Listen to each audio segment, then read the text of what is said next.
தப்பாப்பள்ளி சமுதாய கூட கமிட்டி சார்பாக கல்வி விழிப்புணர்வு கருத்தரங்கம் மற்றும் முஸ்லிம் பெண்களின் சமுதாய முன்னேற்றம் குறித்த இந்த இனிய நிகழ்ச்சி இந்த சிறப்பாக நடைபெற்றுக் கொண்டிருக்கின்றது. சென்ற ஆண்டு கூட பரங்கிப்பேட்டை வெளிநாடு வாழ் சகோதரர்கள் மூலமாக இதே இடத்தில் ஜனாப் CNM சலீம் மற்றும் சகோதரர்களை வைத்து மிக சிறப்பாக மாபெரும் கூட்டம் ஒன்று நடைபெற்றது. அதன் தொடர்ச்சியாக இந்த ஆண்டும் தப்பாப்பள்ளி சமுதாயத்தின் சார்பாக இந்த நிகழ்ச்சிக்கு ஏற்பாடு செய்திருக்கிறார்கள். இதுபோன்ற நிகழ்ச்சிகள் தொடர்ந்து நடைபெற காரணம், வருகை தந்து உங்களுக்கெல்லாம் சிறப்புரையாற்ற இருக்கின்ற மரியாதைக்குரிய ஜனாப் CNM சலீம் அவர்கள் கூட கூறுவார்கள்.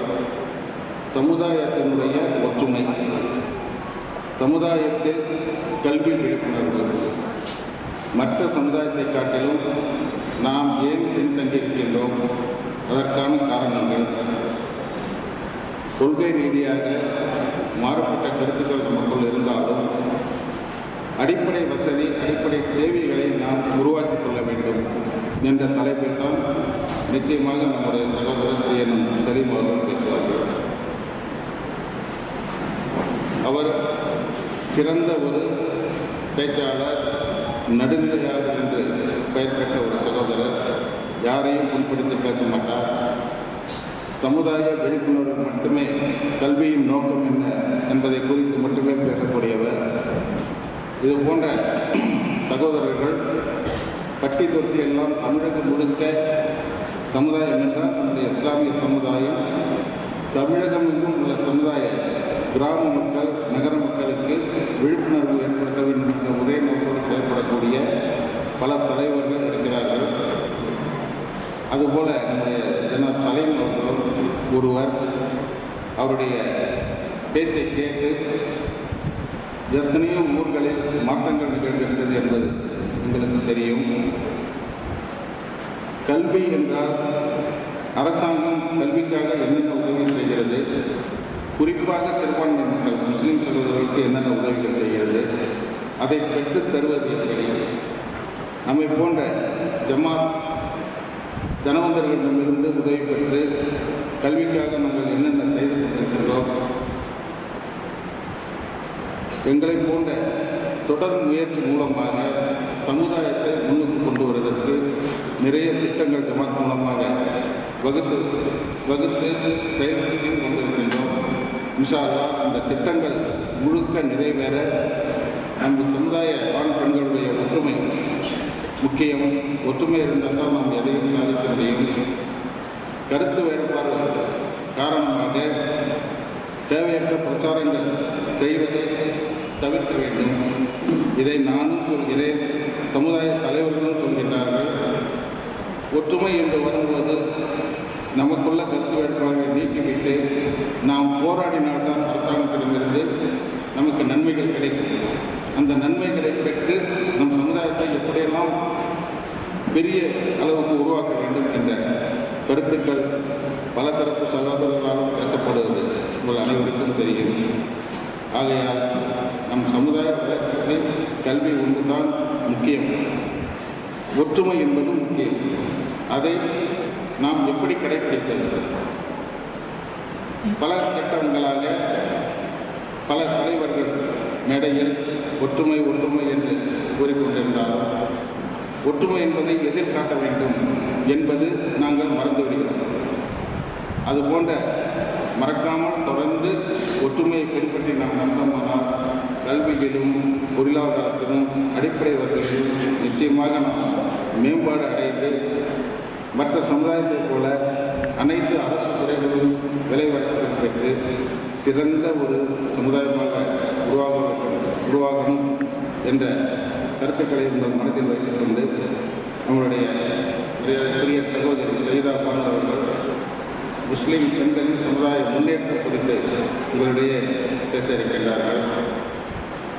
அடுத்ததாக நம்முடைய ஜனாப் இந்த கமிட்டியுடைய நிர்வாகி ஜனாப் ஆலிமார் அவர்கள் பேச இருக்கின்றார்.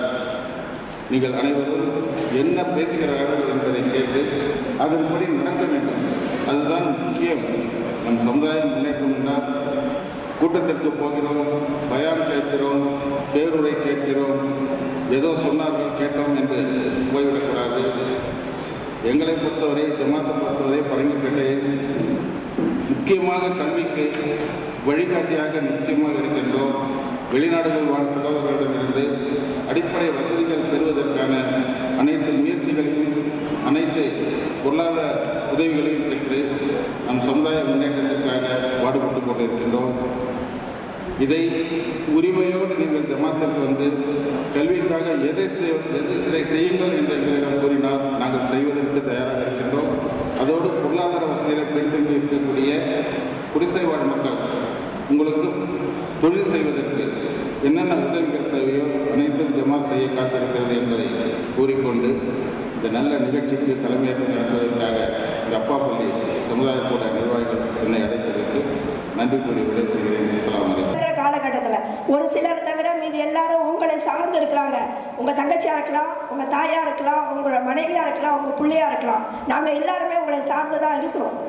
அப்படிங்கிற பட்சத்துல நீங்க அந்த விஷயத்துல எது நன்மையான விஷயம்? இப்ப சகோதரருடைய சமூக நீதி முரசு அருமையான பத்திரிக்கை, எத்தனை விஷயம் நபி ஸல்லல்லாஹு அலைஹி வஸல்லம் உணவு முறைகள் பத்தி போட்டிருக்காங்க.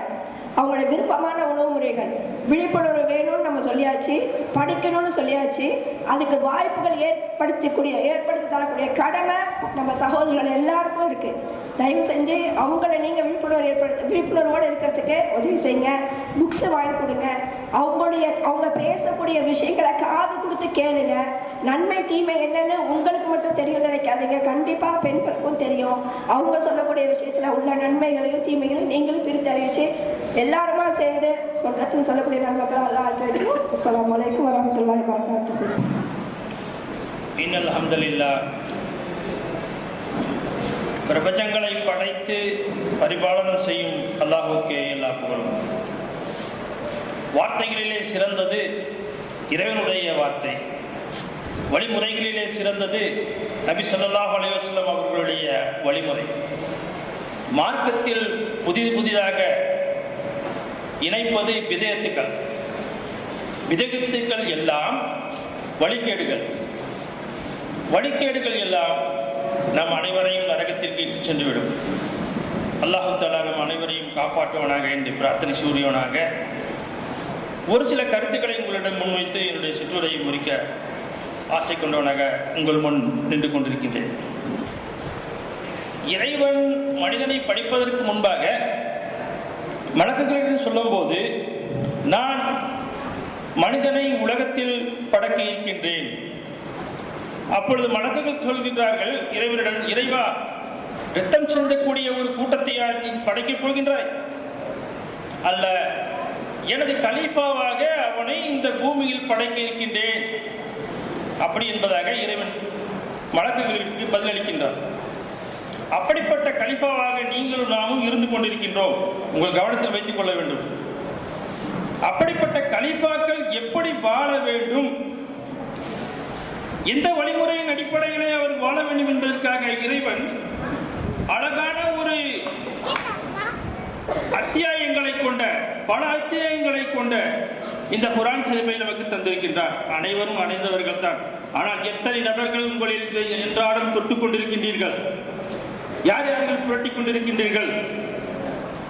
அந்த வழிமுறைகளை உங்கள் வாழ்க்கையிலே பின்பற்றி நடந்து நல்ல அமல்களை செய்து நீங்கள் அவர் நிச்சயித்து வைக்கப்பட்டிருக்கின்ற சொர்க்கத்திற்கு நீங்களும் நாங்களும் அதிபதியாக ஆக வேண்டும் என்பதற்காக வேண்டித்தான் பல சலுகைகளை உங்களுக்காக கொடுத்திருக்கின்றான்.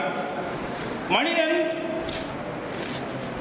கருவறையிலிருந்து ஒரு குறிப்பிட்ட காலம் இருட்டறை வாழ்க்கை, அந்த வாழ்க்கைக்கு பின்பு திரும்ப இந்த உலக வாழ்க்கை ஒரு குறிப்பிட்ட கால அளவு 65 70 அவருடைய வாழ்க்கை முடிவுக்கு வருகின்றது.